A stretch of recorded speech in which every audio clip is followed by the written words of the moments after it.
Hello students. तो आज हम स्टार्ट करने वाले हैं फिफ्थ यूनिट के अंदर जो हमारा पहला टॉपिक होने वाला है वो है जोनिंग रेगुलेशन।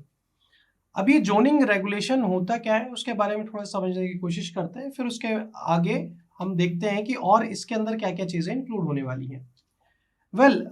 जोनिंग की जब हम बात करते हैं तो हम उस पर्टिकुलर जोन की बात कर रहे होते हैं जो भी हमारे एयरपोर्ट के अंदर, एयरपोर्ट भी ना कहें हम, उस बेसिकली उस अप्रोच जोन की बात कर रहे हैं जहाँ पे हमारा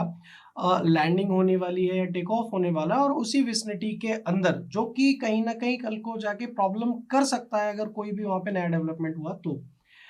तो जब हम रेगुलेशन की बात कर रहे हैं तो वहां पे हमें कुछ चीजों के लॉ को फॉलो करना पड़ेगा। अब वो क्या रेगुलेशन है, क्या लॉज है उस जोनिंग के, उसके ऊपर हम बात करते हैं।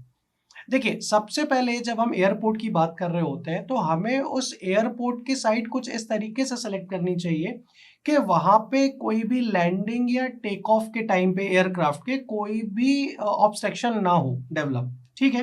तो उन चीजों को क्योर करने के लिए हम ये कोशिश करते हैं, ना सिर्फ एट अ टाइम के लिए, इन फ्यूचर भी अगर कोई प्रॉब्लम आ सकेगी या फिर आ सकती है, कोई भी टाइप का ऑब्स्ट्रक्शन हो सकता है। क्या होगा ऑब्स्ट्रक्शन का टाइप वो भी हम आगे बात करने वाले हैं। तो उन चीजों को कम से कम करने के लिए या फिर खत्म करने के लिए हमें क्या क्या स्टेप्स लेने चाहिए, उन चीजों के बारे में हम बात करने वाले हैं। अच्छा, अब जब मैंने ऑब्स्ट्रक्शन की बात की तो ऑब्स्ट्रक्शन के अंदर सबसे पहले मेरी चीज आती है, क्या आप लोगों को याद हो जब हम यूनिट 4 पढ़ रहे थे, जब एयरपोर्ट साइट सिलेक्शन की बात कर रहे थे तो हमने वहां पे अप्रोच जोन के बारे में भी बात की हुई थी। तो जो सबसे पहली बात आती है अप्रोच जोन के अंदर या फिर रनवे के अगल बगल, वो ये कि वहां पे जो भी स्ट्रक्चर बनने वाले हैं वो कैसे होंगे। क्योंकि स्ट्रक्चर किसी भी टाइप का हो, अगर उसकी हाइट एक पर्टिकुलर गिवन डायमेंशन से ज्यादा होएगी तो वो इन फ्यूचर आपको प्रॉब्लम दे सकता है। अब वो कैसे प्रॉब्लम दे सकता है कि जाहिर सी बात है, जब प्लेन टेक ऑफ करेगा या फिर लैंडिंग के टाइम पे आएगा तो मे बी स्मोक वगैरह हो, फॉग हो, अच्छी विजिबिलिटी ना हो, तो मे बी क्लैश होने के चांसेस हो। तो इन सारी प्रॉब्लम में हम ना फंसे, इस कारण से हमारे कुछ नियम कायदे कानून होते हैं। अब वो किस तरीके से सेलेक्ट किए जाते हैं, देखिए, अलग अलग एक डेवलपिंग जोन हम क्रिएट करते हैं एयरपोर्ट के अंदर, और हर जोन के अंदर एक ऑर्डिनेंस हम डिसाइड करते हैं। ऑर्डिनेंस में बेसिकली जो भी ऑब्स्ट्रक्शन हमारे लिए साबित हो सकते हैं इन फ्यूचर या फिर उस पर्टिकुलर टाइम के डेवलपमेंट में, तो उनकी हम एक पर्टिकुलर जैसे हम स्ट्रक्चर की बात कर रहे हैं तो हम उस स्ट्रक्चर की हाइट को लिमिट कर दें, या फिर अगर हमारी कोई बाउंड्री कंडीशन है या फिर लैंड से रिलेटेड कोई भी प्रॉब्लम है तो हम वहां पे क्या करते हैं, उसको लिमिट कर दें।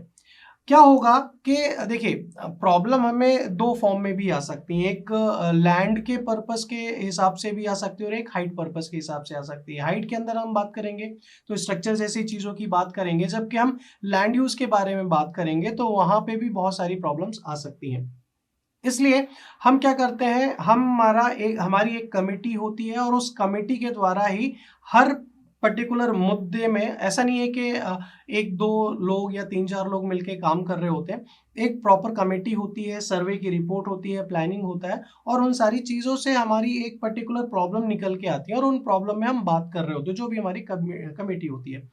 ताकि कोई भी डिसोबीडियंस क्रिएट ना हो इन फ्यूचर। फिर उसके बाद मान लीजिए कि अगर हमारे पब्लिक को या फिर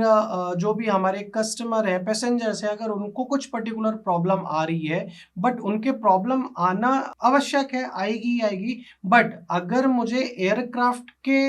रेफरेंस में उनकी प्रॉब्लम मेजर नहीं है तो फिर हम क्या करेंगे कि हम अपने इस पर्टिकुलर एयरक्राफ्ट से रिलेटेड जो भी क्वेरी है उनको प्रेफरेंस देंगे, ताकि जो हमारा फ्लो हो रहा है एयरपोर्ट का वो थोड़ा सा इफेक्टिवली हो सके, और जितने भी इस पर्टिकुलर टाइम पे जो भी प्रोसेस होंगी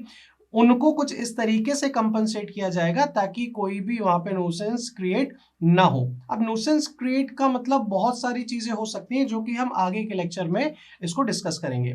तो अगर मैं इस जोनिंग रेगुलेशन के समरी में आऊं तो मुझे कुल मिला के अपने एक पर्टिकुलर जोन को कुछ इस तरीके से रखना है कि इन फ्यूचर या फिर एट अ टाइम जब हमारी ऑपरेशन हो रहे हो टेकिंग ऑफ के या फिर लैंडिंग के, तो वहां पे कोई भी ऑब्स्ट्रक्शन नहीं आना चाहिए in terms of height, land, structure, whatever the obstruction are.